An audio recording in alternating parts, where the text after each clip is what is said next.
ഇന്ന് നമുക്ക് കുറച്ച് വിരുന്നുകാരുണ്ട്. അപ്പോൾ ആരാന്ന് ചോദിച്ചു കഴിഞ്ഞാൽ അമ്മച്ചിയുടെ അനിയത്തിയും മക്കളും ഒക്കെയാണേ. വൈകിട്ട് ഒരു 5 മണിയൊക്കെ ആയപ്പോഴത്തേക്കാണ് കേട്ടോ അവർ വിളിച്ചു പറഞ്ഞത് ഇന്ന് ഞങ്ങളെല്ലാവരും കൂടി അങ്ങോട്ടേക്ക് വരുന്നുണ്ടെന്നേ. ഇന്നത്തെ കാര്യം പറയണ്ടല്ലോ, പിന്നെ ചോറ് വെക്കണം, കറി വെക്കണം, പിന്നെ ഒരു ജഗപുക തന്നെ. നല്ല വേവുള്ള അരി ആയതുകൊണ്ട് തന്നെ കഞ്ഞിക്കുള്ള വെള്ളം അങ്ങ് വെച്ച് ചൂടായി കഴിഞ്ഞപ്പോഴത്തേനും അരി അങ്ങ് ഇട്ട് കൊടുത്തു. ഞാൻ നാളെ രാവിലെ പാലപ്പം എന്തെങ്കിലും ഉണ്ടാക്കാമെന്ന് വിചാരിച്ച് പച്ചരിയും കൂടെ വെള്ളത്തിലേക്ക് ഇട്ടു.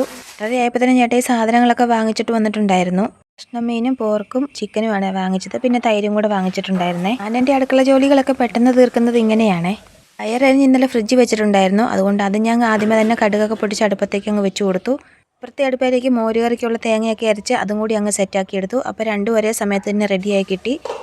പയറൊക്കെ വേഗത്തിൽ അതേ നേരം കൊണ്ട് തന്നെ ഞാൻ ചിക്കനും മീനും ഒക്കെ കഴുകി വൃത്തിയാക്കി എടുത്തിട്ടുണ്ടായിരുന്നേ.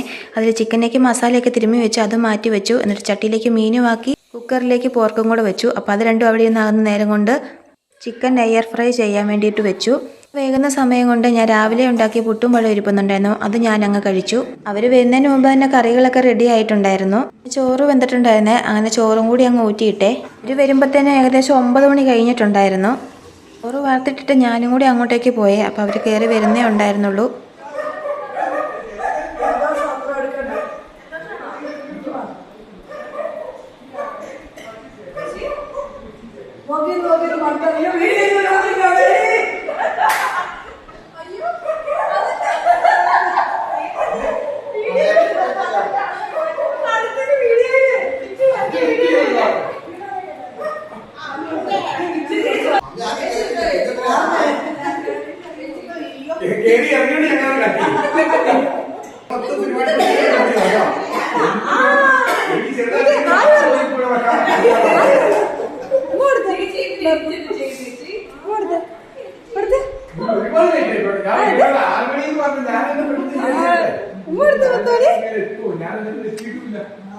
അങ്ങനെ അവർ വീട്ടിലെത്തുമ്പോൾ 9:30 കഴിഞ്ഞിട്ടുണ്ടായിരുന്നു. വേഗം അകത്തേക്ക് കയറി വന്ന് തങ്കച്ചേച്ചി നോക്കുമ്പോൾ വീഡിയോ ഓൺ ആയിരിക്കുന്നുണ്ട്. ഓടിപ്പോയോ വീഡിയോ എന്നും പറഞ്ഞ് തിരിച്ചോടിയതാണ് കേട്ടോ നിങ്ങളെ കണ്ടത്.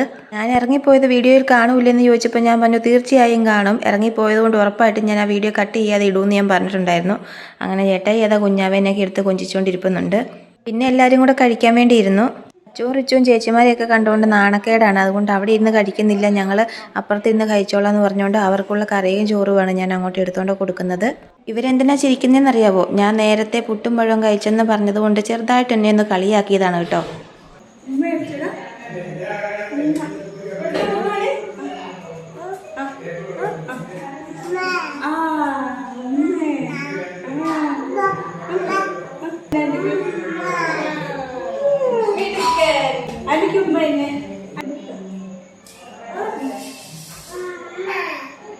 പിന്നെ എല്ലാവരും കഴിച്ചു കഴിഞ്ഞിട്ട് പിന്നെ രാവിലത്തേക്ക് എനിക്ക് അരി അരച്ചു വെക്കാനുണ്ടായിരുന്നു. അത് അരയ്ക്കുമ്പോൾ തന്നെ സമയം 11 മണിയായി. പിന്നെ അടുക്കളയൊക്കെ അങ്ങ് വൃത്തിയാക്കി ഇട്ടു കേട്ടോ. സച്ചുവിന് കുഞ്ഞു പിള്ളേരെ നോക്കാൻ നന്നായിട്ട് അറിയാം. എവിടെയും വീഴാതെയും തട്ടാതെയും മുട്ടാതെയൊക്കെ നന്നായിട്ട് നോക്കും കേട്ടോ. പിന്നെ എല്ലാവരും കൂടെ കസേരയൊക്കെ ഇട്ട് അങ്ങ് ചുറ്റും ഇരുന്ന് തമാശ പറച്ചിലും പൊട്ടിച്ചിരിയും വഴക്കുകൂടലും എല്ലാം ഇതിൻ്റെ ഇടയിൽ കൂടെ നടക്കുന്നുണ്ട്.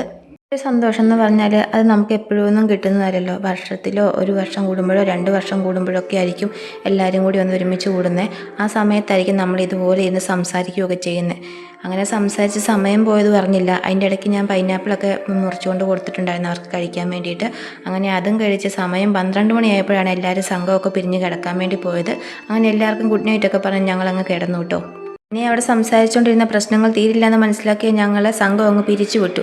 അപ്പോൾ എല്ലാവർക്കും ഗുഡ് നൈറ്റ്.